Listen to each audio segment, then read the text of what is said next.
오늘 주일은 모세에 대해서 같이 말씀을 나누려고 합니다. 모세는 다음 주까지 2주에 걸쳐서 말씀을 나누겠습니다. 구약 성경을 보면 하나님의 큰 계획을 볼 수 있어요. 사실 우리가 성경을 읽을 때 하나님 시선으로 성경을 볼 수 있어야 돼요. 특히 구약부터 성경을 볼 때 하나님께서 어떤 마음으로 이 땅 천지창조를 하셨을까? 그 가운데 왜 아담과 하와를 만드셨을까? 이런 시선으로 바라볼 수 있어야 된다는 거예요. 하나님께서는 인간을 사랑하시는 것을 표현하고 싶은 거예요. 그리고 하나님께서 인간에게 복을 주신다고 하는데 가장 큰 복은 하나님이 인간과 함께 하신다는 거예요. 그게 가장 큰 복이죠. 그래서 하나님이 인간과 함께 하는 것을 우리에게 보여주기 위해서 무엇을 하셨냐면 아브라함에게 복을 주셨어요. 그 복이 뭐냐면 내가 너로 큰 민족을 이루겠다고. 네, 나라를 세우겠다는 거예요. 그래서 그 아브라함의 약속을 실행하게 된 게 모세입니다. 그래서 모세를 보면 어떤 리더인가를 봐야 되죠. 그래서 오늘 말씀 제목은 영적인 리더가 된 모세. 그럼 모세 대신에 여러분의 이름이 들어가면 됩니다. 영적인 리더가 된 성국, 김성국 목사, 이렇게. 영적인 리더가 어떻게 되어야 되는가 모세의 삶을 보면서 충분히 알 수 있다는 거예요. 모세의 삶을 보면 어떤 성경의 인물도 마찬가지지만 리더로서 만들어지는 그 과정이 잘 보이고 있습니다. 과거에 모세의 삶을 보면 모세는요 죽을 뻔한 인생도 있었고요. 그 가운데 또 왕으로 되는 인생도 있었고요. 또 광야에서 또 훈련되는 시간들도 있었습니다. 그 전체 인생을 보면서 모세의 삶을 보면 좋겠습니다. 첫 번째 볼까요? 죽음에서 살아난 경험을 한 리더가 되어야 한다. 이걸 이렇게 풀어서 얘기한 거예요. 잘 생각해 보세요. 죽음에서 살아난 경험을 한 리더가 되어야 됩니다. 모세가 태어날 때 그때 당시에는 요셉 때문에 애굽의 고센 땅에 야곱 식구들이 정착을 했습니다. 이 사람들이 히브리인들이었어요. 거기서 얼마나 열심히 번성을 했는지 요셉을 모르는 바로 왕이 세워지고 나서 히브리인들을 보니까 히브리인들이 번성하는 것뿐만이 아니라 강해지는 거예요. 그래서 고역도 시켜봤어요. 힘들게 일도 시켜봤는데 소용이 없었어요. 더 강해지는 거예요. 그래서 히브리 산파를 불렀습니다. 불러서 너희가 히브리인들 여인들이 아이를 낳을 때 아들을 낳으면 죽이고 딸을 낳으면 살려라. 이렇게 했는데 히브리 산파들이 하나님을 경외하는 사람이라 어떻게 했어요? 살렸단 말이에요. 그리고 핑계를 댑니다. 아이고 히브리 여인들이 얼마나 건강한지 우리가 가기 전에 아이를 다 낳았다고 그렇게 얘기하는 거예요. 그래서 바로 왕이 최후의 명령을 내리는 게 뭐냐면 모든 애굽 사람들에게 히브리인들 중에서 아들을 낳으면 나일강에 던져버리라는 거예요. 아들 그냥 완전히 씨를 말리겠다는 얘기입니다. 그때 모세가 태어난 거예요. 그러니까 모세도 지금 죽을 판인 겁니다. 그 상황인 거예요. 물론 이 지금 애굽 왕의 명령이 얼마나 지속되었는지 얼마나 많은 아들들이 죽었는지는 데이터적으로 나오진 않지만 모세가 태어났을 때 그만큼 위험했던 시기입니다. 그러니까 모세도 나일강에 던져져서 죽을 수밖에 없는 인생이었어요. 그런데 이 모세를 갈대 상자에 넣어서 물에 띄워서 애굽 딸에게 전해지는 그런 은혜의 시간이 있었죠. 그러니까 모세는 죽을 수밖에 없는 인생에서 생명으로 건져지는 인생이 있었습니다. 근데 예수님도 동일한 인생이 있었어요. 예수님도 어렸을 때 보면 마태복음 2장 13절 말씀 보니까 그들이 떠난 후에 주의 사자가 요셉에게 현몽하여 이르되 헤롯이 아기를 찾아 죽이려 하니 일어나 아기와 그의 어머니를 데리고 애굽으로 피하여 내가 내게 이르기까지 거기 있으라 하시니 헤롯도 마찬가지예요. 동방박사가 헤롯 왕을 찾아왔습니다. 왕이 태어난다면서 유대 왕 태어난다면서요. 헤롯 왕이 기분 나쁜 거죠. 왕은 자기밖에 없는데. 그래서 동방 박사가 예수님을 찾을 때 반드시 이쪽으로 돌아와야 돼. 나도 헤롯 왕 나도 예수님을 방문해서 나도 경배할게. 이 얘기는 뭐냐면 가서 죽이겠다는 얘기예요. 근데 동방 박사가 하나님의 뜻을 따라서 돌아서 딴 데로 갑니다. 헤롯 왕이 계산해 보니까 대략 요 정도 되면 되겠다. 그래서 2살 밑으로 다 죽여라. 2살 밑 아들은 다 죽여라는 명령을 내린 거예요. 그 명령을 내려서 하나님께서는 요셉과 마리아에게 너희들은 애굽으로 피해가 있어. 그래서 도망간 거예요. 예수님도 어린 나이에 죽을 뻔했습니다. 그렇지만 하나님의 명령을 따라서 구원을 얻게 되죠. 제가 이 말씀을 왜 드리냐면 우리는 예수 믿지 않으면 우리의 영은 죽어 있습니다. 죽어 있고 사단의 종이 돼서 끌려다니다가 결국 죽게 되면 지옥에 갑니다. 죽은 인생이죠. 근데 하나님의 영적 리더는 뭐냐면 그 죽어있던 영에서 예수님을 영접해서 구원을 얻고 살아나는 인물이 되어야 되는 거예요. 너무 당연한 거죠? 하나님께 쓰임받는 영적 리더자는 구원받은 사람이 되어야 됩니다. 너무나 당연한 것 같지만 지금 시대를 본다면 당연한 일이 아닙니다. 참 쉽지 않다는 거예요. 구원 얻은 성도란 무슨 의미일까요? 구원 얻은 성도는 무슨 의미일까요? 스스로가 나는 죄인입니다. 나의 죄로 인해서 영원한 죽음, 지옥으로 갈 수밖에 없는 죄인입니다라고 고백하는 거예요. 구원 얻은 성도는 그런다는 거예요. 예수님의 십자가로 인해서 그 주님의 부활 통해서 나는 다시금 살아났습니다라고 고백하는 게 구원받은 성도입니다. 예수님의 십자가 사건을 통해서 하나님의 사랑을 확신하는 거예요. 여기까지는 모든 성도들이 다 할 수 있어요. 구원받은 성도는 주를 위해 살겠노라고 고백하는 거예요. 그게 구원받은 성도입니다.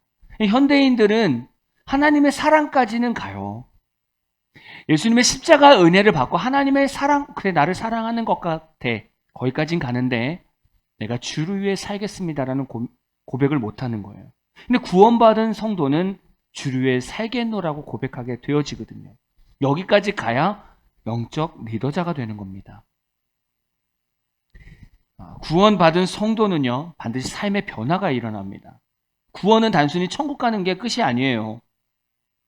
여러분 구원 얻었죠? 천국 가죠? 거기로 끝나는 것이 아니라 구원 안에는 예수님을 닮아가는 성화까지 있습니다.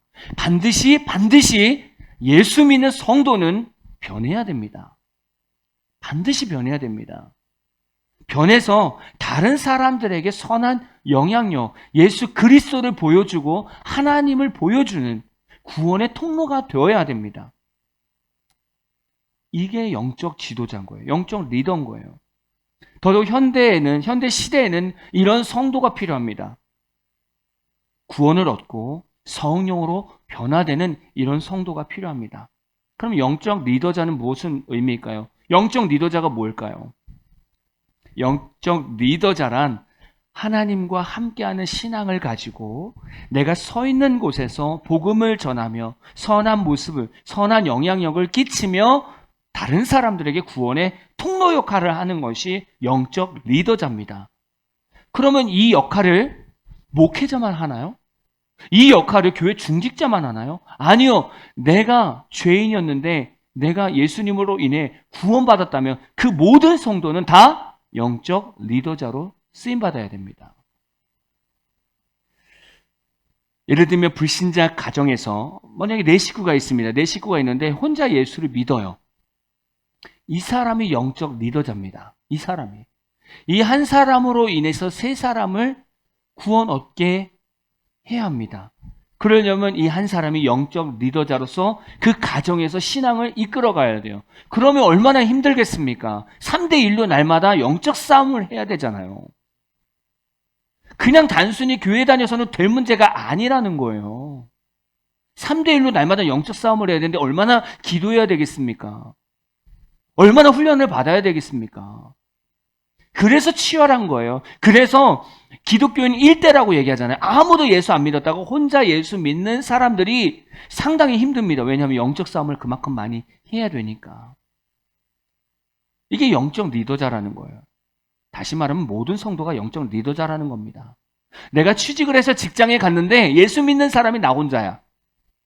모든 사람이 예수 믿지 않아. 그 사람도 거기서 영적 리더자입니다.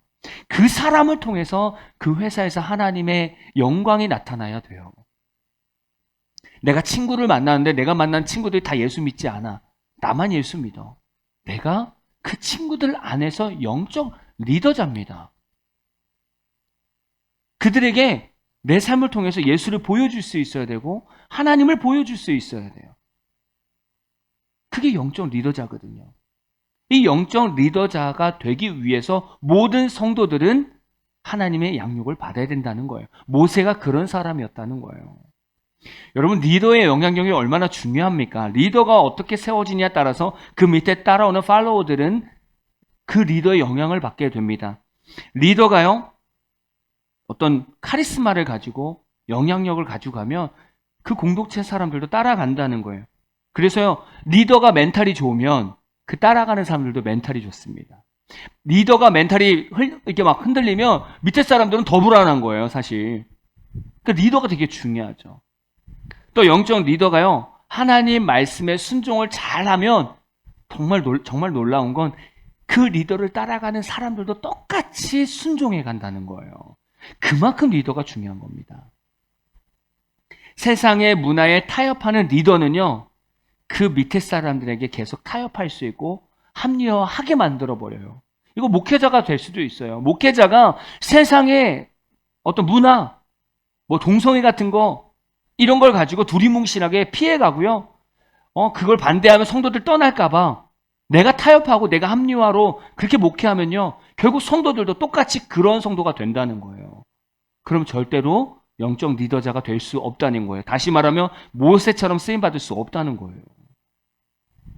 그래서 리더가 중요한 거예요. 여기 모인 모든 성도님들 다 영적 리더입니다. 네. 그럼 하나님께서 인도하시는 대로 가야 된다는 거죠. 그래서 오늘 모세의 삶 다음 주까지 해서 모세가 어떻게 하나님께 훈련받았는가를 보시면서 여러분들도 결단해야 되는 거예요. 두 번째, 하나님께서 주신 환경에서의 교육을 받으라. 사람은요, 환경에서 습득되는 능력이 있습니다. 이걸 뭐라고 하냐면 학습이라고 합니다. 학습. 내게 주어진 환경이 어떤 환경이냐에 따라서 학습되어지는 능력이 다릅니다. 정말 다양해지죠. 모세는 영적 리더자가 되기 위해서 어떤 환경이 주어졌습니까? 출애굽기 2장 10절 볼까요?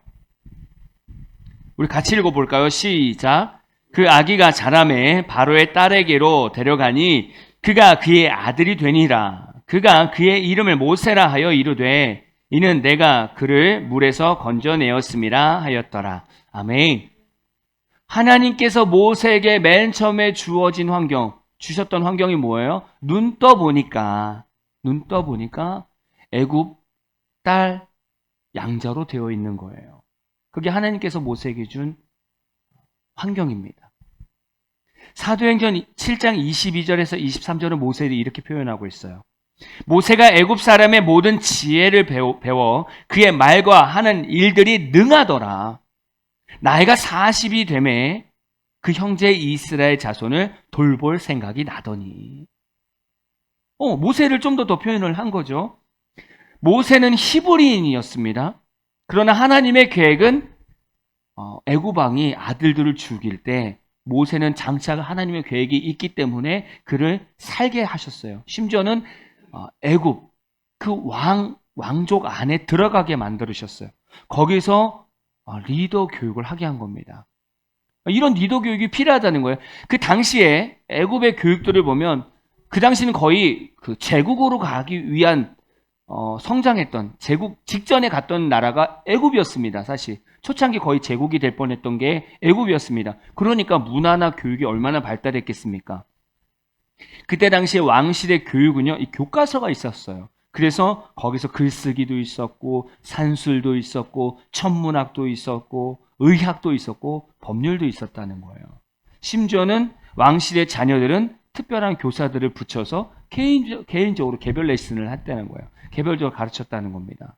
그러니까 사도행전 7장 22절 말씀이 이해가 되는 거예요. 모든 지혜를 배우고 그의 말과 하는 일이 능하더라. 왕실의 교육을 배우면서 그동안 역사적으로 이미 왕국이 된 애굽이니까 얼마나 교육이라든가 문화가 자리 잡혔겠습니까? 그걸 먼저 배운 거예요. 왜요? 앞으로 리더 생활을 위해서. 이제 모세는 나중에 200만 명이라는 이스라엘 백성을 끌고 나가야 되는 하나님의 계획이 있습니다. 그래서 왕실 교육을 받게 된 거예요. 40년 동안 왕실 생활을 했습니다. 이게 첫 번째 주어진 환경이었습니다. 하나님께서 우리 각자에게 주어진 환경이 있습니다. 하나님께서 주어진 환경이 있어요. 그 얘기는 뭐냐면 지금 여러분이 살고 있는 가정 다 다르지 않습니까? 가정도 하나님께서 주신 거예요. 여러분이 다니고 있는 학교, 그 학교에서 만난 친구들, 주변 환경들, 이건 다 하나님께서 여러분에게 주신 환경입니다. 어떻게 하기 위해서? 모세처럼 영적 리더로 키우기 위해서. 다 다른 거예요. 그러니까 다 다른 능력을 가지고 있는 거예요. 중요한 것은 이곳에서 내가 어떻게 살아내느냐가 중요한 거예요. 내가 올바른 것을 배우고 그릇된 것을 내가 끊는 삶. 이것부터 시작인 거예요. 우리가 주어진 환경에서 여러 가지 방면에서 우리가 배워나가야 되는 겁니다. 그리고 하나님은 우리가 성장해서 또 이제 어른이 되면 또 배워야 될 곳으로 보내세요. 어렸을 때는 부모 품에서 배우지만 성장하면 하나님께서 또 보낼 곳에 보내신다는 거예요. 그래서 하나님 계획에 맞게 영적 리더자를 키운다는 거죠. 문제는 뭐냐면 우리가 무언가를 하려고 할 때, 우리가 어딘가 이직을 할 때 하나님의 뜻을 구하지 않는다는 거예요.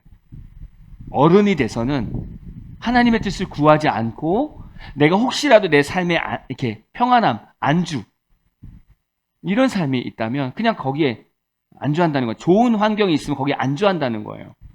그리고 더 이상 하나님의 뜻을 구하지 않는다는 거예요. 하나님은 보내실 때가 있는가 하면 다시 떠나게 하실 때도 있다는 거예요. 근데 이거를 순종하지 않으면 우리가 하나님의 교육을 받지 못한다는 겁니다. 하나님께서 제공해 주시는 교육을 제대로 받지 않으면 우리 삶에도 변화가 있습니다. 우리는 그렇게 생각할 수 있어요.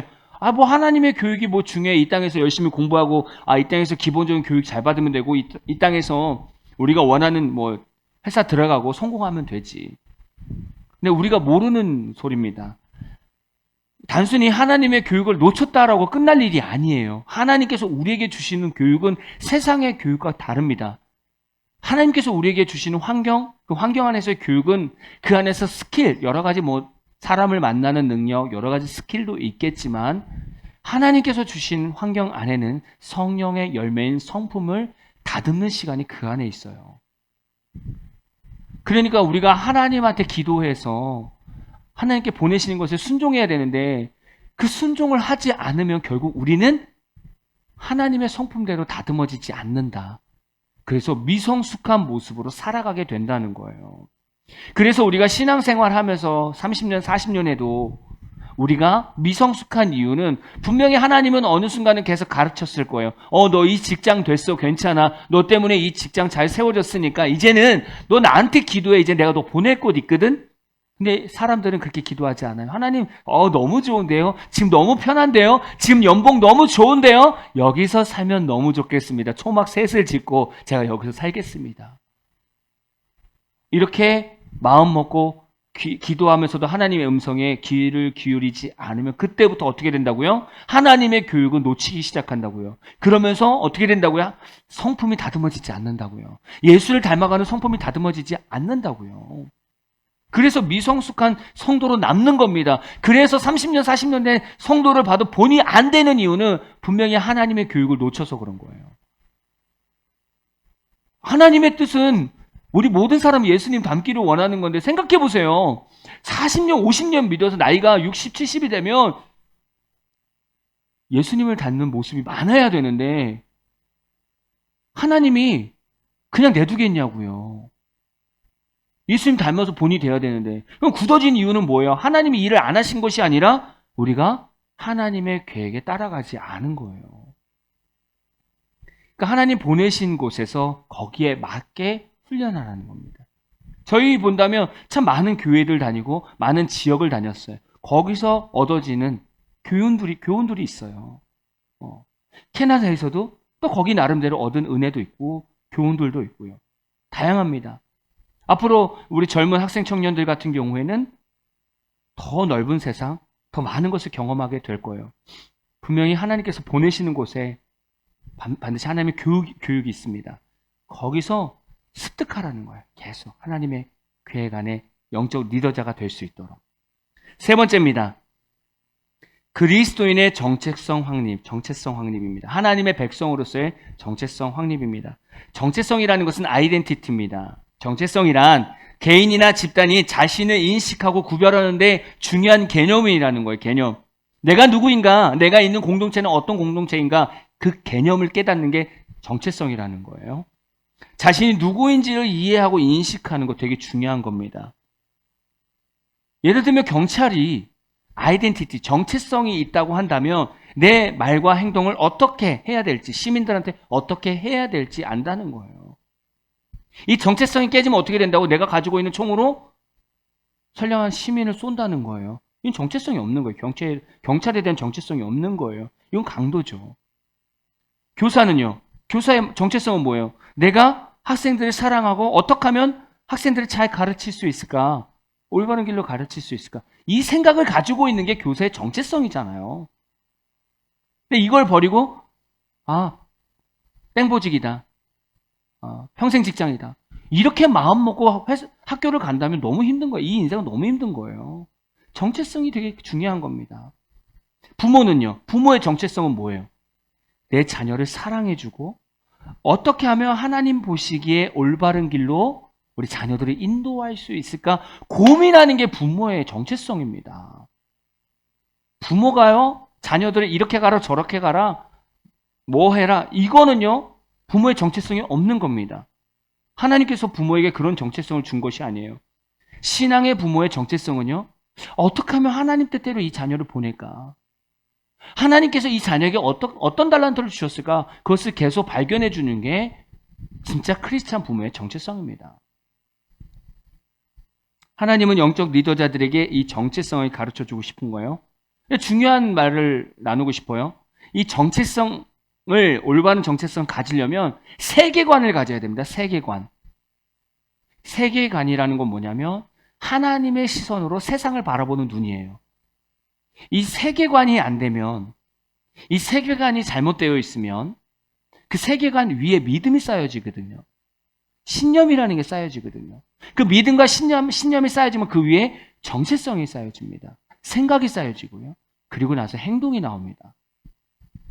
그러니까 세계관이 맨 밑에 깔려 있어야 돼요. 하나님이 이 세상을, 하나님이 우리 삶을, 하나님이 나를 어떻게 보실까가 세계관이에요. 그 하나님을 깨달아야 온전한 믿음이 생기고 그 믿음 안에서 나를 바라보고 내 가정을 바라봐야 올바로 바라볼 수 있다는 거예요. 그게 정체성입니다. 그러니까 하나님도 온전히 믿어서 하나님 세계관을 가지고 있어야 돼요. 이 세계관이 깨지면 어떻게 된다고요? 목회자임에도 불구하고 미국 목회자 같은 경우에는 동성애를 찬성하면서 교회를 풍비박산 만들어 놓는 거예요. 왜요? 세계관이 잘못되어 있으니까. 여기 세계관에 인권이 먼저 깔려 있는 거예요. 그 위에 말씀이 있는 거예요. 그러니까 밑에가 훨씬 더 강한 법이기 때문에 여기에 영향을 받는 거예요. 여러분이 가지고 있어야 되는 게 이 세계관인데 모세가 그런 사람인 거예요. 모세가 자라나면서 계속 세계관이 어떻게 바뀐다고요? 애굽의 세계관이 아니라 하나님의 세계관으로 정착되어 갔다는 거예요. 생각해 보세요. 모세가 애굽 왕국에서 생활을 합니다. 뭐가 부럽습니까? 그때 당시에 정말 거의 최고의 나라로, 최고의 강대국에서 살아가면서 왕자로 살아가는데 뭐가 아쉽겠습니까? 남부럽지 않잖아요. 그럼 그렇게 살면 되잖아요. 근데 모세가 40이 될 때 자기 백성들을 돌아본다는 거예요. 정체성이 있다는 거죠. 하나님 백성에 대한 정체성이 있다는 거예요. 모세가 이렇게 정체성을 가질 수 있었던 건 뭐라고요? 그 밑바닥에 하나님을 향한 신앙, 세계관이 올바르게 잡혀 있다는 겁니다. 그리스도인의 정체성이 있으면 삶이 달라집니다. 왜냐하면 내가 누구인가를 알기 때문에 그래요. 내가 누구인지 모르기 때문에 사고치고 내가 누구이기 때문에 말을 안 듣는 거예요. 내가 법을 어기는 거고. 학생이어도요. 우리 학생들 있지만 학생이어도 내가 그리스도의 정체성을 가지고 있으며 학교에서 규칙을 잘 지키고요. 친구들을 돕습니다. 왜냐하면 내가 하나님의 자녀라는 것을 알기 때문에. 부모가 그리스도의 정체성을 가지고 있으면 자녀를 바라보면서 욕심으로 키우지 않습니다. 하나님 시선으로 키우죠. 정치인들이 그리스도인의 정체성을 가지고 있으면요. 내 욕심으로 정치를 하는 것이 아니라 하나님의 사랑으로 어떻게 하면 국민을 잘 품을 수 있을까? 그런 마음으로 모든 당이 하나가 된다는 거예요. 경제인이 그리스도의 정체성을 가지고 있다면 재력을 가지고 서민들을 갑질하는 게 아니에요. 오히려 하나님의 마음을 품고 성실함과 충실한 하나님의 사람들을 뽑고 또 불신자도 있겠지만 그들 모든 사람들을 하나로 만든다는 거, 서로 격려하고 위로하고 사랑의 공동체가 되지 않겠습니까? 상상만 해도 너무나 행복한 나라가 되지 않겠습니까? 이런 나라가 된다면 학교에서는 다 서로 도우려고 하는 거야. 내가 도와줄게. 학생들이 막 선생님들을 존중하고 존경하고 선생님 너무 고생하셨어요. 이게 그리스도인들의 정체성 가지고 있는 학생이며 교사 아니겠습니까? 아니야, 너희들이 잘 따라줘서 고마워. 정치인들은 제가 더 낮은 자세에서 섬기겠습니다. 뭐 선거 때만 나타나는 것이 아니라 평상시에도. 그러면서 어떻게 하면 국민들을 위해서 우리가 더 좋은 길을 할까? 여당, 야당 모입시다. 우리 다 내려놓고 어떻게 하면 좋은 법을 세워서 이들을 더 잘, 국민들을 잘 세울까요? 너무 아름답지 않습니까? 생각만 해도. 뭐 회사에서도 힘들고 어려운 사람, 합벌이 부족한 사람도 너 정말 성실하구나. 우리 같이 일하자.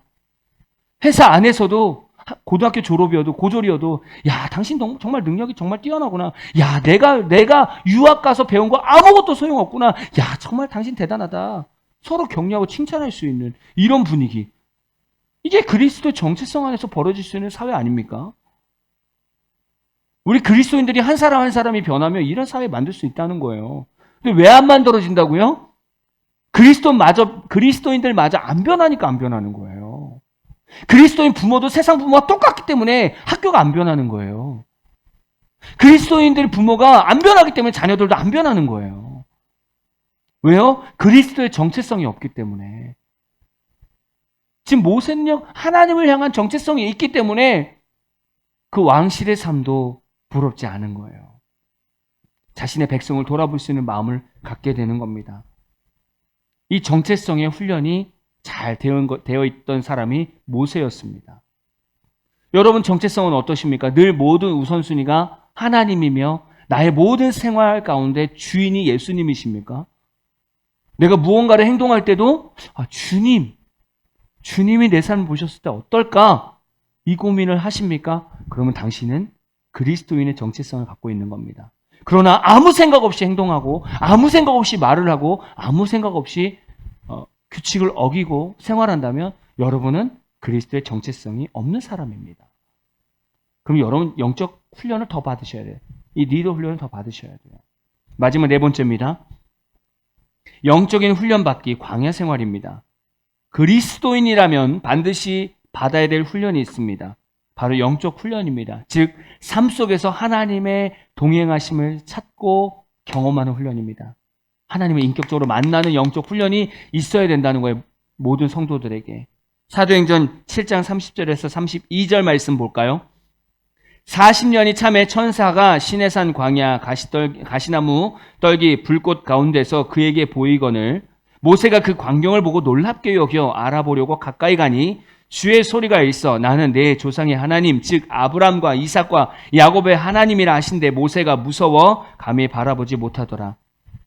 출애굽기 말씀인데 모세가 하나님을 만나는 장면을 보이고 있습니다. 모세는요 애굽 왕실에서 있을 때 어느 날을 보니까 애굽 사람이 히브리 사람 자신의 민족을 괴롭히고 막 때리는 거예요. 그래서 자신이 가서 아무도 없는 걸 확인하고 그 애굽 사람을 쳐서 죽여버립니다. 아무도 못 본 줄 알았어요. 그 다음에 보니까 히브리인들끼리 싸우고 있는 거예요. 그래서 모세 가서 니들 왜 이렇게 싸우는 거야? 싸우지 마. 그랬더니 히브리인들이 모세를 보면서 야, 언제 우리가 너를 우리 재판관으로 세운 적 있어? 너가 뭔데 상관해? 이러면서 야, 너 지난번 보니까 애굽 사람 죽였더라? 야, 우리도 죽이려고? 이렇게 지금 이 과거에 죄가 드러난 거예요. 자기는 아무도 안 본 줄 알았어요. 모세는 아무도 못 본 줄 알았어요. 누군가 본 거죠. 그래서 미디안으로 도망갑니다. 거기서 아내를 만나고 두 아들을 낳고 40년 동안 살게 돼요. 40년 동안 그냥 광야 생활하면서 뭘 합니까? 양을 칩니다. 출애굽기 3장 1절에서 2절 볼까요? 모세가 그의 장인 미디안 제사장 이뚜로의 양떼를 치더니 그 떼를 광야 서쪽으로 인도하여 하나님의 산 호렙에 이르매 여호와의 사자가 떨기나무 가운데로부터 나오는 불꽃 안에서 그에게 나타나시니라. 그가 보니 떨기나무에 불이 붙었으나 그 떨기나무가 사라지지 아니하는지라. 모세가 40년 동안 어떻게 살았어요? 양치면서 살았어요.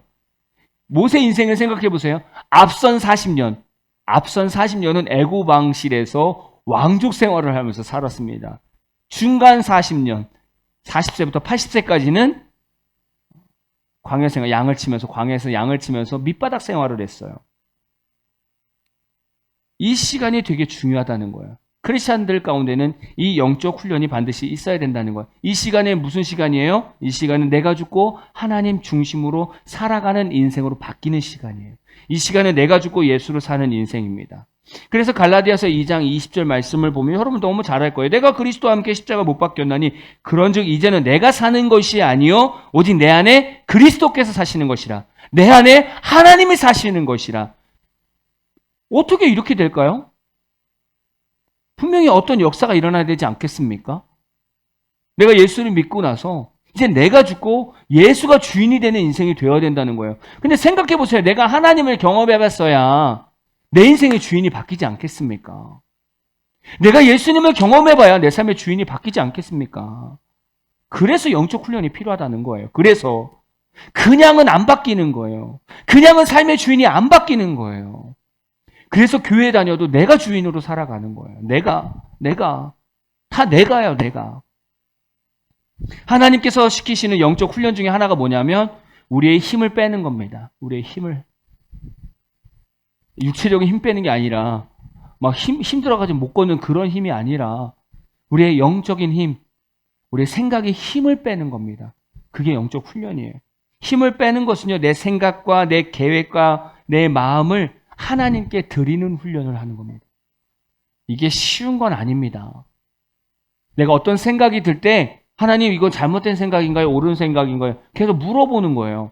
내가 어떤 계획을 세울 때 하나님 이걸 해야 될까요? 말아야 될까요? 물어보는 거예요. 내가 어떤 마음을 품을 때 이게 나쁜 마음인지 좋은 마음인지 물어보는 거예요. 이걸 그냥 한 번만 하는 게 아니라 매 순간 하는 겁니다. 매 순간. 매일매일. 이게 훈련이 돼야 돼요. 이게 영적 훈련입니다.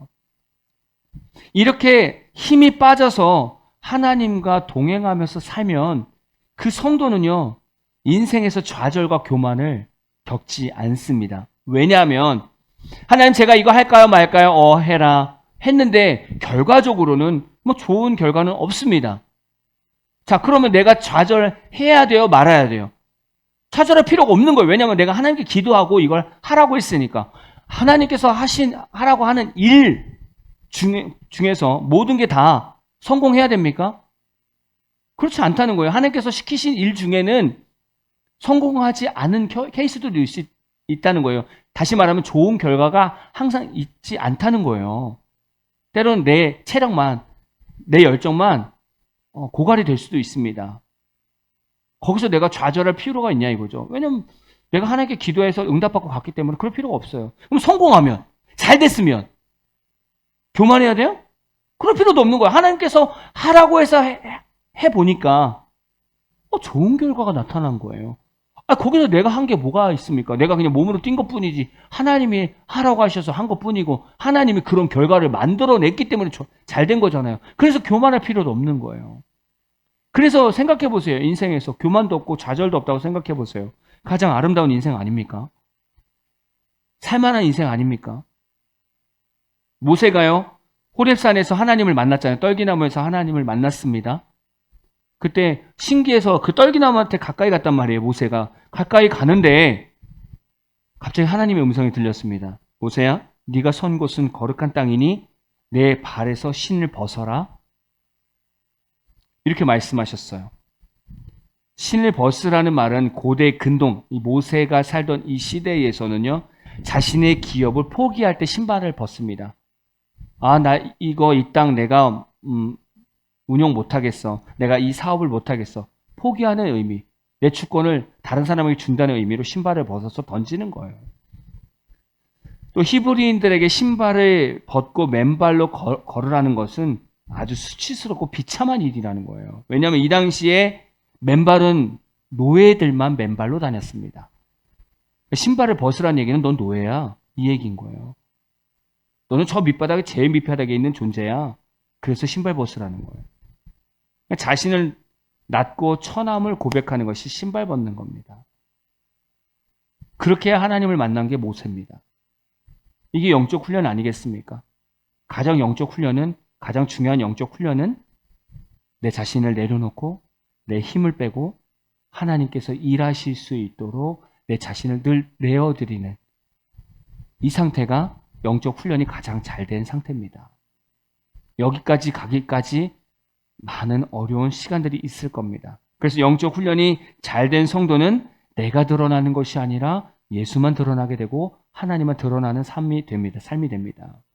영적으로 잘 훈련된 목사는 나를 따르라고 하지 않고 예수를 따르라고 합니다.